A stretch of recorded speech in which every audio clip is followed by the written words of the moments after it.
Par rapport donc à celle-ci, d'ailleurs nous avions fait un vœu sur le lancement de la DSP, donc j'aimerais savoir où en est donc l'exécution de ce vœu par rapport au fait qu'un marché serait sorti pour tester une gestion alternative par rapport à celle aujourd'hui de la DSP. Donc j'aimerais bien avoir des assurances sur vers quel marché on se dirige et vers quel type de structure juridique on se dirige. En effet, donc cette libération est assez prévisible dans son résultat. Même moi, l'économiste que je suis, ce sera assez facile à modéliser, de montrer que dans ce type de marché, on tend vers la situation de monopole. On tend vers la situation de monopole, et de fait, comme il n'y a pas de gestion publique, donc ça devient un monopole privé. Et en plus, donc, on est dans une situation donc, où il peut y avoir donc, des ententes oligopolistiques, et on sait très bien que certaines familles se partagent le marché depuis très longtemps, et ils alternent. Donc là, on voit que par rapport aux sortants, donc, il n'y a que deux. Il y a un qui va disparaître, donc l'entreprise Cordonnier, et il y a deux marchés qui vont changer de main entre Bensedoum et Dadoun. Tout ça était assez facile à anticiper. Donc la question qui se pose aujourd'hui, c'est que ce mode de gestion par la DSP n'est pas adapté à ce type de structure. Il n'est pas adapté à ce type de structure parce que vous considérez qu'il y a une homogénéité sur les lots. Or, en fait, les 72 marchés sont tout à fait hétérogènes. Et d'ailleurs, vous le reconnaissez dans votre délibération, puisque le marché Aligre a été sorti. Le marché Aligre a une gestion à part. Et en fait, on prend en sortir d'autres. Vous avez des marchés, si je prends rien que le 20e arrondissement, j'ai déjà cité cet exemple, le marché de Belleville n'a pas du tout le même type de produit et de population que le marché Gambetta. C'est une réalité. Et donc, si le marché est de nature différente, forcément, l'offre est de nature différente et la demande est de nature différente. Donc, dans ce cas-là, il faudrait segmenter en fonction du type de marché, la typologie de marché, et ce serait beaucoup plus adapté que faire un choix d'allotissement par arrondissement au lieu de faire un choix par nature de marché. Il y a des marchés qui sont plus biologiques que d'autres, il y a des marchés qui sont plus bas prix que d'autres, c'est la réalité de ces marchés. Et vous ne voulez pas reconnaître cette réalité-là, donc vous continuez sur cette même logique-là. Une fois qu'on a dit ça, il y a la question donc, est-ce qu'il faudrait passer soit par une concession, comme c'est ici le cas, c'est-à-dire qu'on est un opérateur externe. Et qu'est-ce qu'il fait le concessionnaire? La seule chose qu'il a à faire, c'est surtout donc de faire payer les places aux titulaires ou aux volants. C'est ça qui détermine le chiffre d'affaires et c'est là-dessus qu'est basée la redevance. Donc c'est quelque chose qui est assez stable. Ce n'est pas du tout basé sur le chiffre d'affaires des commerçants. À partir du moment où cette fonction est relativement stable, il serait mieux d'inciter à avoir des coordinations de commerçants et de ne pas passer par des intermédiaires. Parce que ces intermédiaires ont un coût et en fait on paye ces intermédiaires. Supprimons cet intermédiaire et aidons donc les commerçants, donc c'est notre proposition notamment sur la CIC, faisons des SIC pour qu'on ait des coopératives de commerçants et que nous aidons donc ces commerçants à s'organiser de façon à avoir un juste prix et qui soit à la fois gagnant pour la ville et gagnant pour les commerçants et gagnant aussi pour les habitants. Donc voilà, ce modèle est tout à fait inadapté et je suis désolé, les faits nous le montrent. À partir du moment où il n'y a qu'un acteur sur le marché A et deux sur le marché B, c'est un échec. Il faut l'avouer, c'est un échec. Si le marché était vraiment concurrentiel, on aurait 5 dossiers sur le 1 et 4 ou 5 dossiers sur le 2. Ce n'est pas le cas. Paris est le seul à faire des lots aussi grands. Les petites villes, quand ils recoupent leur marché, c'est 5 marchés. Là, vous regroupez 30 marchés. Quel acteur peut aujourd'hui répondre à 30 marchés? Il ne peut y avoir que de très très gros. Un petit ne le peut pas, c'est de la logique économique, c'est même pas de l'idéologie, c'est de la logique économique.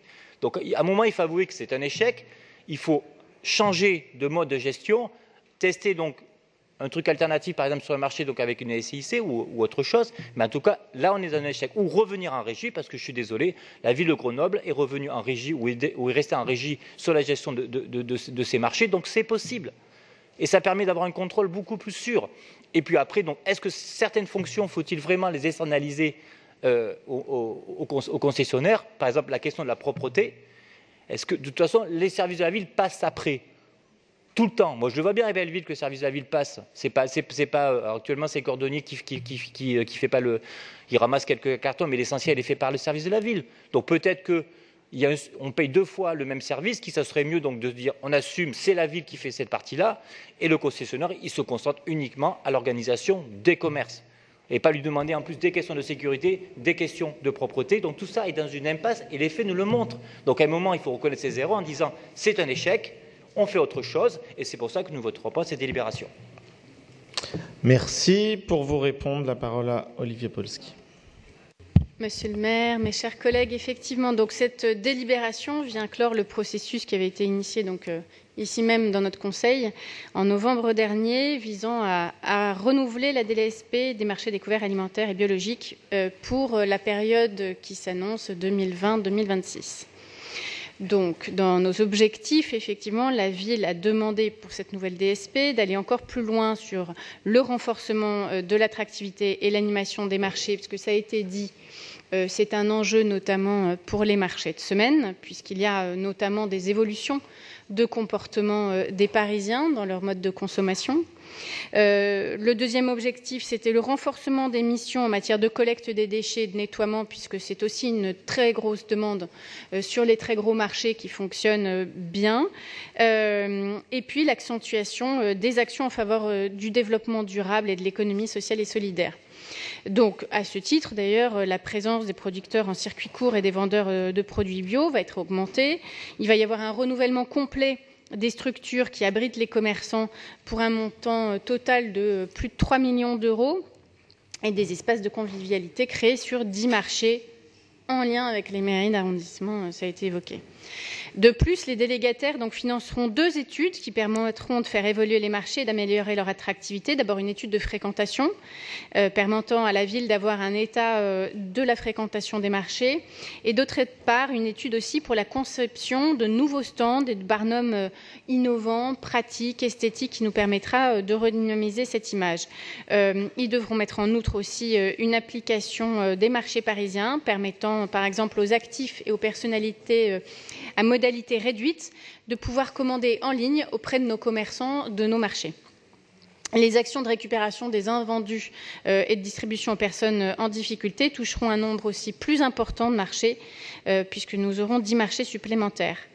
Monsieur Glaise, donc en novembre 2018, nous avons voté à votre initiative un amendement qui sollicitait, je cite, qu'une étude soit menée afin qu'un marché découvert de l'une des 2 DSP soit géré via une société coopérative d'intérêt collectif qui réunirait la ville, un gestionnaire de marché, des commerçants, des associations de consommateurs de quartier, ainsi que les conseils de quartier ou conseils citoyens en lien avec les mairies d'arrondissement. Le délégataire du secteur concerné devra y participer. Et nous avons donc acté cette demande dans le cahier des charges de la prochaine DSP qui entrera en application en janvier 2020. Et donc les 2 futurs délégataires, devront proposer des études conformément au cahier des charges.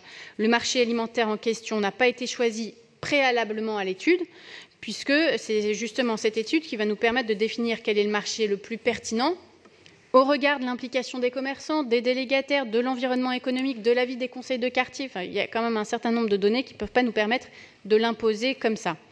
Nous avons aussi prévu une amélioration de la propreté des marchés, ça a été dit, parce que ça fait partie des demandes importantes. Ce n'est pas redondant avec ce qui est fait par aujourd'hui les services de la ville. C'est juste qu'il y a des besoins extrêmement importants, surtout sur la question du tri des déchets et de la collecte des biodéchets. Les délégataires devront aussi changer leur flotte de véhicules et s'équiperont de véhicules roulant au GNV, ce qui aura un coût quand même extrêmement important pour eux, de 3,7 millions d'euros d'investissement, conformément à l'objectif qu'on s'est fixé de sortie du diesel en 2024. Voilà. Et il y a évidemment, tout ça, ce sont des nouveautés, ce sont des demandes pour nos marchés qui vont venir redynamiser nos marchés, mais qui ont des conséquences financières pour chacun d'entre eux, pour les délégataires, pour les gens qui répondent. Et donc, voilà, ça a été effectivement modélisé par les services de la ville. L'allotissement qui est réduit à 2 secteurs permet de favoriser des économies d'échelle, c'est évident, notamment sur la question des flottes de véhicules, sur la question des barnums, la gestion de tout ça, et de stimuler une concurrence, contrairement à ce que vous pensez, dans un secteur d'activité où il y a peu d'acteurs crédibles.